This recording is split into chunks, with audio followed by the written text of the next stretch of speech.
Hello, hello everybody today. We are gonna talk about what is happening in Indonesia, about the stroke that the people out there are having. This will be the same fate of the corrupt politicians here in our country. You mentioned some of the regional parliament buildings that had been set on fire. Behind me is a police office that had also been set on fire. This was the headquarters for the bomb squad here in Jakarta, and you can see some of the damage here. As you go around Jakarta, you see not only police posts, but also transportation infrastructure all burned to the ground. Certainly gives you a sense of the tension that has unfolded in this city. As I speak to you now, there are still protests continuing outside the headquarters of the mobile brigade. People are protesting not only about the economic situation, about the benefits given to parliamentarians, but they're also protesting regarding police brutality. As you mentioned, the death of that motorbike taxi driver, Afan Kurniawan. People say that that is an example of the police brutality that has been exhibited not only at this demonstration, but at demonstrations in the past. And so that is really demonstrating the multifaceted nature of this protest. What started about the benefits of politicians has now become about much bigger grievances with the broader economic and political systems in this country. The same thing that is happening in Indonesia is going to happen here. As I hope you are seeing and watch the news, everything has gone bad that side. Every politician's house is burning, the streets are burning, and also the people are not complying to the police orders of them not stop the strike.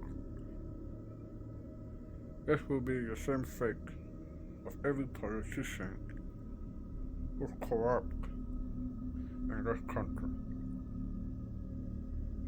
And these are very scary times, and they are very scary times because the ANC is falling every day.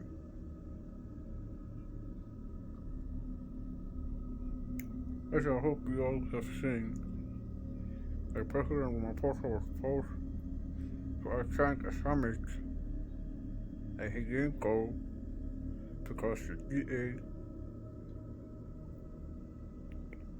threatened to leave the cabinet, or threatened to leave the Gobierno, and Ramaphosa stayed to sit down with the DA president. This shows that these people are being controlled. All of them. Have you ever looked at the list of funders, the people who fund this package? There's only 3 names there. There's only 3 names. And the other one, the first one, is Ramaphosa's brother-in-law. And the other one is the Oppenheimer family, who helped Mandela when he got out of jail with a place to stay. Imagine. And now the same people are funding the ANC.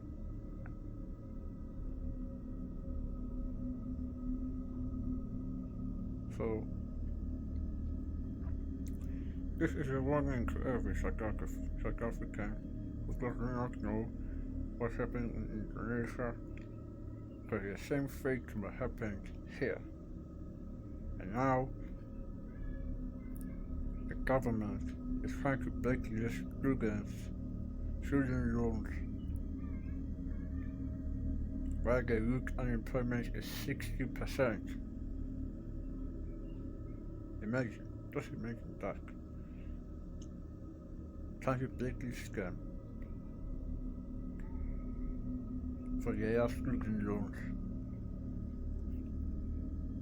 Imagine what will happen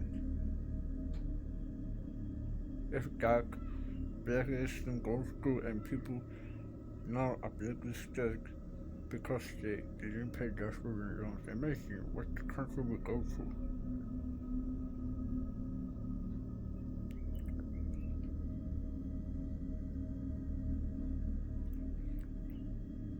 There was a thing that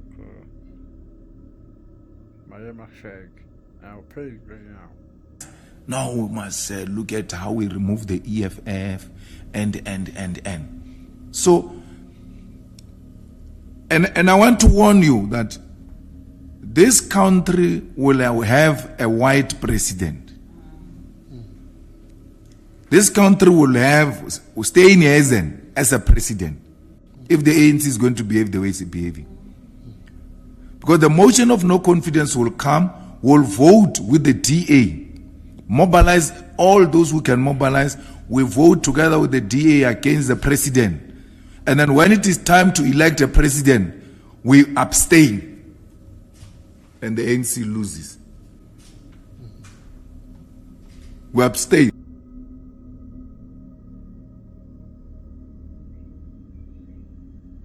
And also there was a statement that Ramaphosa made saying that the ANC is weak. Yes, it is. The ANC is weak and it will continue to be weak.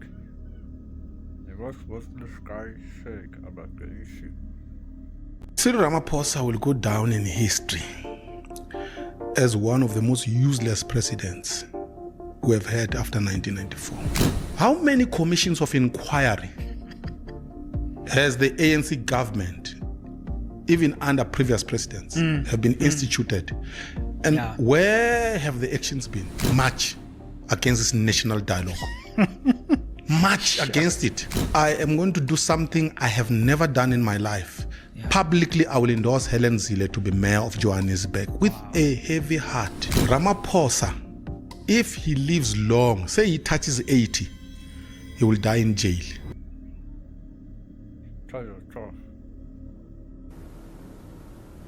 Greetings. Death and destruction are not a solution. Vandalism, threats are not a solution.